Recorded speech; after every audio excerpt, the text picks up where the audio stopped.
안녕하세요. 성장기 어린이 몸매를 가진 뚱뚱한 뚱원장입니다. 반갑습니다. 전해드리는 이야기는요, 쉽게 풀어보는 열펌입니다. 열펌인데, 요즘 굉장히 그 공부들이 디테일해지고 좋은 강사님들이 많이 나오시면서 원장님들 수준들이 되게 많이 올라가셨어요. 올라가시고 우리 선생님들도요. 그러다 보니까 강사님들도 좀 더 그 자기 마음속에 있는 깊은 이야기들을 이렇게 더 이렇게 내놓으시기 시작하시더라고요. 그래가지고 굉장히 좀 좋아진 것 같아요. 환경들이 되게 좋아지고 깊어지고 좀 더 체계화되지고 근데 반면에 너무 이렇게 좀 깊어지고 어려워지다 보니까 너무 좀 심각해지는 또 부분도 있더라고요. 예전에는 그냥 크게 고민하지 않고 쉽게 매직도 하시고 쉽게 디지털도 하시고 세팅도 하시고 그러셨는데 너무 공부가 깊어지면서 갑자기 이 머리는 이렇게 해서 어떤 모발일까부터 시작해가지고 분석부터 들어가기 시작해가지고 너무 디테일하게 하다 보니까 연화 시간도 점점 좀 길어지고 시술 방식도 너무너무 좀 복잡해지고요. 예전에 우리 선배님들 같은 경우는 그냥 펌제 하나만 있으면요, 펌제 종아자만 있으면 다 해결하셨어요. 그리고 그냥 그 트리트먼트 있잖아요, LPP 이것만 가지면 다 해결을 하셨는데, 물론 그 시절에는 고객님들 모발이 요즘처럼 많이 상하지는 않아 있었지만은 요즘은 너무 이렇게 복잡해져 가지고 좀 어렵다 하시는 분들이 많으신 것 같아요. 그래서 말씀드릴 어떤 이야기의 주제는요, 우리가 4가지가 있죠. 열펌의 가장 필수, 연화, 수분, 그리고 온도, 뜸, 이렇게 4가지가 있는데 그 중에서 연화에 대해서 한번 얘기를 한번 해보도록 하겠습니다. 근데 오늘 얘기는 조금 잘 생각해 보시면서 들으셔야 될 것 같아요. 좀 막연하게 좀 되게 쉽게 맞는 가지는 않을 것 같아요. 그렇다고 화학적이나 이론적으로 갈 게 아니에요. 저는 형태나 디자인적으로 본 관점에서의 연화를 말씀드릴 겁니다. 그리고 잘 몰라요. 저는 모르는 건 모른다고 말을 합니다. 그게 맞는 것 같아요. 일단 연화란 무엇인가 했을 때, 연화는 뭘까요? 라고 했을 때, 커다란 의미로 봤을 때는 제가 생각하는 연화란 기존에 있던 상태에서 다른 형태로 바꾸어줄 때 거치는 그 과정은 연화다. 가령 존재하는 펌의 어떤 디자인으로 첫째 시간에도 말씀드렸지만요, 펌 형태로 존재하는 형태는 3가지가 있습니다. 일단 스트레이트가 있고요, 웨이브가 있고요, 스트레이트와 웨이브가 섞여 있고, 이 3가지밖에 없습니다. 이 3가지밖에 없는데 생머리에서 웨이브를 가기 위해서, 혹은 웨이브에서 생머리를 가기 위해서, 아니면 섞어놓기 위해서 어떤 그 형태를 바꿔놓기 위해서 하는 것이 연화입니다. 연화이고요. 또 다른 의미로는 열어서 들어가서 잘라 놓는 것을 연화라고 합니다. 열어서 들어가서 잘라 놓는 것을, 기존에 있던 형태 결합을 잘라내는 것을 연화라고 하죠. 그래서 잘라 놓으면은 거기다가 어떤 새로운 틀을 매직기로 피든지 혹은 로또로 말든지 어떤 틀을 잡아준 다음에, 잡아놓은 상태에서 일정 시간의 방치를 해주고, 이렇게 배열을 만들어준 상태에서 익숙한 배열을, 그 다음에 그 익숙한 배열을 딱 붙여주는 산화 중화죠. 해주면은 그 펌이 이렇게 형태가 나오죠. 그래서 일단 연화의 기본은 그거라고 생각해 보십니다. 새로운 형태로 가기 위한 과정, 그렇게 준비해 놓기 위한 과정. 예전에 연화가 없던 시절에는 유화란 게 있었어요. 유화는 보통 일반 펌 하실 때 파마가 잘 안 나오는 머리에다가 일반 옛날 시스테인을 먼저 미리 발라가지고요, 발라서 한 10분, 15분 동안 열 처리를 한 다음에, 그 다음에 헹궈내지 않고 그 머리를 그대로 다시 약을 발라서 말았습니다. 헹궈내기도 했습니다. 모질에 따라서. 그거 역시 펌에서 새로운 형태를 잘 얻어내기 위해서 하는 형태였는데, 요즘 연화제 같은 경우는요, 조금 옛날 약과는 좀 의미가 다르기 때문에 헹궈내고 하시죠. 근데 어쨌든 새로운 형태로 가기 위한 과정 안에 있는 것이 연화다. 이렇게 쉽게 이해를 하시면 될 것 같아요. 제가 아까 말씀을 드렸는데 조금 오늘 이야기가 좀 생각을 해보셔야 되겠다고 말씀드린 것을 지금부터 좀 말씀을 한번 드려볼게요. 잘 한번 생각을 해보세요. 네 가지의 한번 설명을 해볼게요. 연하를 하지 않았다가 있습니다. 연하를 하지 않았다. 두 번째, 연하가 안 됐다가 있어요. 되지 않았다. 그리고 또 연하가 덜 됐다. 또 연하가 잘 됐다. 이 네 가지 다시 한번 그냥 눈을 감고 제 목소리를요 귀로만 듣고 한번 이해를 해보세요. 여러분들, 연하를 하지 않았어? 연하가 안 됐어? 연하가 덜 됐어? 연하가 잘 됐어? 이 네 가지의 경우를 한번 생각을 해보시자고요. 자, 우선 연하가 잘 됐다. 연하가 잘 됐다라고 하는 것은요, 내가 원하는 형태를 거의 얻어낼 만큼의 연화력이 됐다는 거죠. 매직을 했을 때 깨끗하게 매직이 펴졌을 거예요. 연화가 잘 됐으면요. 곱슬머리 같은 경우는 기계로 펴는 게 아니죠. 연화로 펴는 거죠. 연화의 형태를 어느 정도 거의 잡아놓고 그 다음 프레싱을 해가지고 펴는 건데, 자, 연화가 잘 됐다는 것은 내가 원하는 형태를 다 얻어냈답니다. 두 번째, 연화가 덜 됐어. 덜 됐다는 것은요, 반만 나왔다라고 그냥 생각을 해보세요. 내가 분명히 웨이브를 갖다가 이러한 웨이브를 폈는데, 매직을 열심히 했는데 이렇게 나왔어. 웨이브가 남았네? 어느 정도 펴지긴 했는데 좀 남았네? 연화가 덜 됐어요. 연화가 덜 됐습니다. 그죠? 좀 덜 나왔어요. 그래서 연화 덜 됐네. 연화 덜 됐네. 이렇게 말씀하십니다. 마지막으로 연화가 안 됐네. 안 되었네. 안 되었네는요. 마지막이 아니지, 참 세 번째. 연화가 안 되었네는 말 그대로 형태를 전혀 얻지를 못했을 거예요. 분명히 펌을 했는데, 매직을 했는데 그냥 그대로 남아있네? 웨이브가? 곱슬이 그대로 남아있네? 연화가 안 됐으니까 그 내가 원하는 형태를 얻어내지 못한 거예요. 자, 아까 맨 처음에 설명 뭐였었죠? 연화를 안 했네. 연화를 안 했네. 연화 자체를 하지 않았다는 것은 어쨌든 간에 연화를 하지 않았으니까 거기다 무슨 아무리 뭐 스트레이트 판을 피고 뭐 웨이브를 걸어도 형태는 바뀌지 않겠죠. 자, 그러면 형태는요, 연화를 안 했다와 연화가 안 되었다는 형태가 똑같아요. 형태가 원래 있던 형태 그대로 남아 있었으니까. 연화를 안 했다, 연화가 되지 않았다, 안 됐다는 형태가 똑같은데, 그럼 이 둘의 차이는 뭘까요? 결감이죠. 결감. 연화를 안 했다는 것은 말 그대로 아무것도 안 한 거기 때문에 그냥 똑같아요. 모질이. 똑같은데 연화를 만약에 했어요. 연화를 했는데, 연화를 했다는 것은 분명히 그 알칼리제가 먼저 머리카락 그 겉에 큐티클을 열겠죠. 그 사이에 뭔가 우리가 뭐 단백질을 많이 집어넣든지 했을 거란 말이에요. 그래서 연화가 안 된 시점에서 머리를 세척해서 나왔을 때 형태가 변하진 않았지만요, 결감은 많이 개선됩니다. 결감. 자, 이해가 되실 거예요. 오늘 제 얘기는요, 화면을 먼저 보시고 저한테 얘기를 들어보시고 또 한 번 다시 들려보실 때는요, 그냥 화면을 보지 마시고요, 그냥 눈을 감고 귀로만 들어보시고 밤에 주무실 때 그냥 털어놓고 계속 들어보세요. 계속 들어보시다 보면요, 제가 이 얘기를 왜 하는지 이해가 되실 거예요. 혹 이해가 안 되시는 분들은요. 자, 그럼 이거를 왜 설명을 했냐? 이 세 가지의 연화가 잘 됐다, 연화가 안 됐다, 연화가 덜 됐다. 이 세 가지를 다 이용을 해서 펌을 하셔야 되는데, 우리는 무조건 연화가 잘 됐다만 추구를 하신단 말이에요. 연화가 잘 됐다만 추구를 하세요. 연화가 잘 됐다. 그러니까 연화를 무조건 온리 빵빵하게 다 끝까지 다 잘 다 보신다는 거예요. 대한민국에 존재하는 펌제는요, 세 가지가 있습니다. 일단은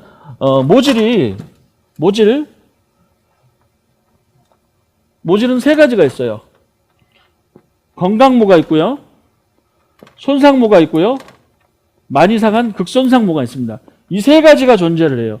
건강한 머리카락, 상한 머리카락, 좀 상한 머리카락, 아주 많이 상한 머리카락. 이 세 가지가 있어요. 또 있나요? 또 무슨 뭐 이렇게 따지면 많겠지만요. 크게 카테고리를 나눠봤을 때 이렇게 세 가지가 있어요. 그래서 모질이 이 세 가지다 보니까요. 모든 약이나 기계가 모두 이 기준에 잡혀 있어요. 변하지 않는 3회 법칙이라고 제가 뭐 이름 붙여놓고 수업도 하고 하는데요. 자, 그러다 보니까 이 모질이 세 가지가 존재하다 보니까 우리가 쓰는 펌제도 세 가지만 나옵니다. 타입이요. 보통 건강 모형 나오고요. 손상 모형 나오고요. 극손상 모형 나오고요. 그죠?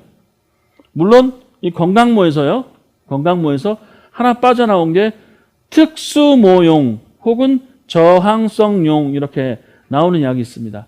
그게 뭐냐 하면은 말 그대로 연모, 굉장히 지독한 연모, 그리고 지독한 곱슬. 저는 매장에서 절대 악성곱슬이라는 표현을 쓰지 않습니다. 그 악성곱슬이라고 손님한테 자꾸 말씀드리는 것은요. 어떤 사람이 저한테 와가지고 너 얼굴 진짜 커, 너 정말 뚱뚱해 이거를 갖다가 계속 얘기하는 거 똑같아요. 기분 나빠요.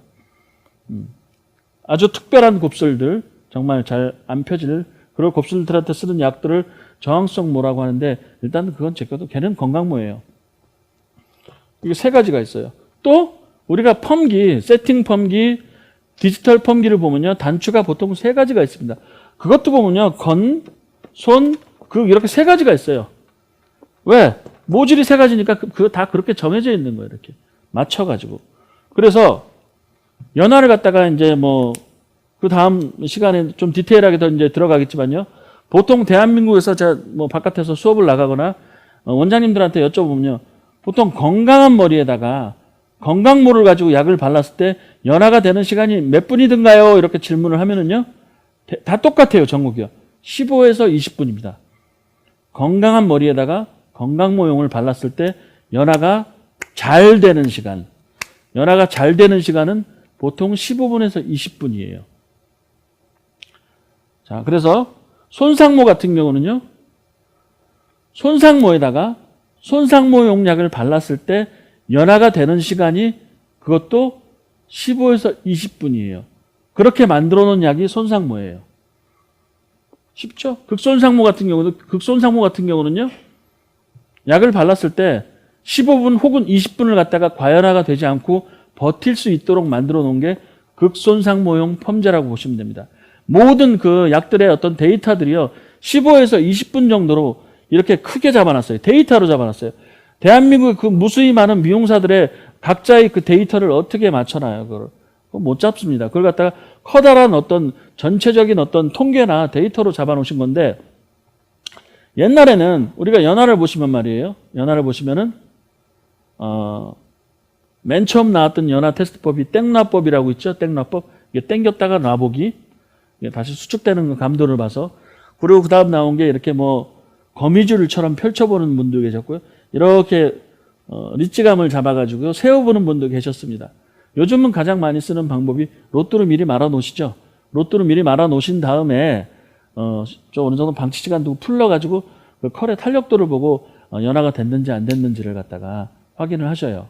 확인을 하시는데 참 이게 조금 여기서 문제가 발생을 하는 게요. 그때그때 테스트로 봐서 연화를 아는 게 우리 머리카락이 이렇게 있습니다. 머리카락이 이렇게 있는데 신생모는 굉장히 건강해요. 이 중간 부분은 좀 상했어. 근데 여기는 완전히 극손상이야. 이런 머리들이 굉장히 많이 있습니다. 그러면 도대체 어느 부분에 맞춰가지고 연화를 볼 거야? 연화 테스트를 볼 거야? 이렇게 했을 때는 그때부터 좀 뭔가 헷갈리죠. 헷갈려서 저는 절대 연화를 갖다가 이렇게 테스트를 보지 않습니다. 요즘 그리고 현장도 많이 그렇게 변하고 있어요. 데이터로 보고 있어요. 데이터. 이 모발에 제가 지난번 시간에도 분명히 말씀드렸을 겁니다. 내가 사용하는 약의 파워를 인지하라고 말씀을 드렸어요. 이러한 모발에 내가 쓰는 이 약을 가지고 연화를 하면 몇 분을 버틸 수 있는지 그 데이터를 찾아라. 근데 이미 제품 회사들에서 일단 커다랗게 이렇게 데이터를 만들어 놨어요. 15분, 20분. 이 모질에 거기에 맞는 약을 썼을 때 15분에서 20분 정도 버틸 수 있다. 그렇게 만들어 놨단 말이에요. 그렇다면은 아까 말씀드렸죠. 연화가 잘 됐다, 연화가 안 됐다, 연화가 덜 됐다. 이 세 가지를 갖다가 다 이용을 해야 된다는 그 의미가 뭐냐. 보통 우리가 이렇게 파마가 있는 이렇게 있는 긴 머리 웨이브가 좀 남아있는 상태 손님이 오십니다. 손님이 오시는데요. 자, 신생모는 어느 정도 생머리로 자랐어요. 밑에는 웨이브가 아직 좀 많이 남아있는데 상했어. 머리가 되게 많이 상했어요. 상했는데 이걸 갖다가 C컬 매직을 해주세요. C컬 펌을 해주세요 했을 때 일반적인 패턴이요. 거의 다 연화를 다 잘 보세요. 전체적으로. 매우 잘 보세요. 매우 잘 봐서 일단 여기를 갖다가요. 형태를 없애버려요. 연화로 다 펴버립니다. 아주 그냥. 연화가 잘 되면 여기가 다 펴지겠죠. 다 펴놓고 거기다 다시 마르세요. 다시 물리력을 가하시는 거예요. 열도 가하고요. 열도 가하고. 자, 그렇다면은요. C컬 한번 잘 보세요. 여기만 웨이브가 남아있는 펌을 하실 거예요. 그러면 여기서부터 여기까지는 깨끗하게 펴줘야 되니까 여기서부터 여기까지는요. 연화를 잘 봐야 되겠죠. 잘. 그럼 매직기로 쭉 당겼을 때 여기는 깨끗하게 잘 펴질 거예요. 근데 만약에 이 나머지 부분 웨이브가 지지한 부분을 갖다가요. 여기를 갖다가 연화를 조금 덜 봤다. 연화를 좀 덜 봤어요. 덜 본 상태에서 여기서 어디까지는 연화를 잘 보고 이 시간 데이터에 맞춰서 15분 정도가 되면은 연화가 굉장히 잘 되는데 생각해보세요. 15분 동안 연화가 되는 머리를 갖다가 예를 들어서 뭐 5분, 6분만 봤어요. 그러면 그 부분은 연화가 덜 됐겠죠. 아무래도. 물론 머리가 손상이 많이 돼 있으니까 약은 거기에 맞춰 써야 되겠지만요. 연화를 덜 봤어요. 그 상태에서 매직기로 쭉 핍니다. 매직기로 쭉 펴요. 쭉 피면은 결과가 어떻게 나올까요? 연화를 잘 본 이 부분은 스트레이트가 깨끗하게 잘 될 거예요. 잘 되는데 이 나머지 부분은 연화가 덜 됐기 때문에 반만 펴지겠죠. 이 SS 컬이 이렇게 반만 펴질 거예요. 그러면서 결감도 살리고요. 자, 굉장히 머리가 손상이 너무 심했어요. 심한 머리 갖다가 연화를 살짝만 본다는 소리예요. 연화를 살짝만 보고 거기다가 뭔가 중간 처리, 클리닉 젤을 처리를 하시고요. 거기다가 나중에 좋은 열보호제 발라서 깨끗하게 했을 때 이 남아있는 형태를 이용할 수 있는 게 이 세 가지 아까 연화가 잘 됐다, 연화가 덜 됐다, 연화가 안 됐다를 세 가지의 연화법을 잘 이용을 하시면은요. 우리가 현장에서 굉장히 그 손상모, 극손상모를 만났을 때 굉장히 이용할 수 있는 그 영역이 굉장히 넓어집니다. 그래서 다음번 그 이제 제가 이제 촬영은요. 그러한 연화가 덜 되는 그런 연화법을 기초로 한 C컬 펌을 제가 준비를 할 거예요. 그때 보시면 훨씬 더 이해가 잘 되실 겁니다. 자, 이제 결론적으로 자꾸 제가 말씀드립니다. 그냥 생각만 해보세요. 계속. 아, 연화가 잘 되면 내가 원하는 형태를 다 얻을 수 있어. 연화가 덜 되면은 내가 원하는 형태를 반만 얻을 수 있는데 결감은 잡을 수 있어. 연화가 안 되면은 내가 원하는 형태를 전혀 얻을 수 없는데 결감만 얻을 수 있어. 이거를 너무너무 잘 이해를 하신다면은요, 아마 굉장히 펌이 쉬워지시고 간단해지시고 또 넓어지실 거예요.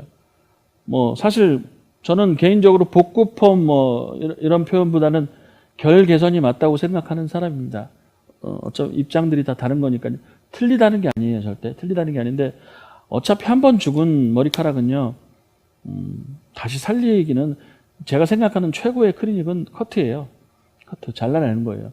없애버리고 다시 시작하는 건데 그럴 수 없다면은 그럴 수 없기에 결 개선을 해야 된다면요.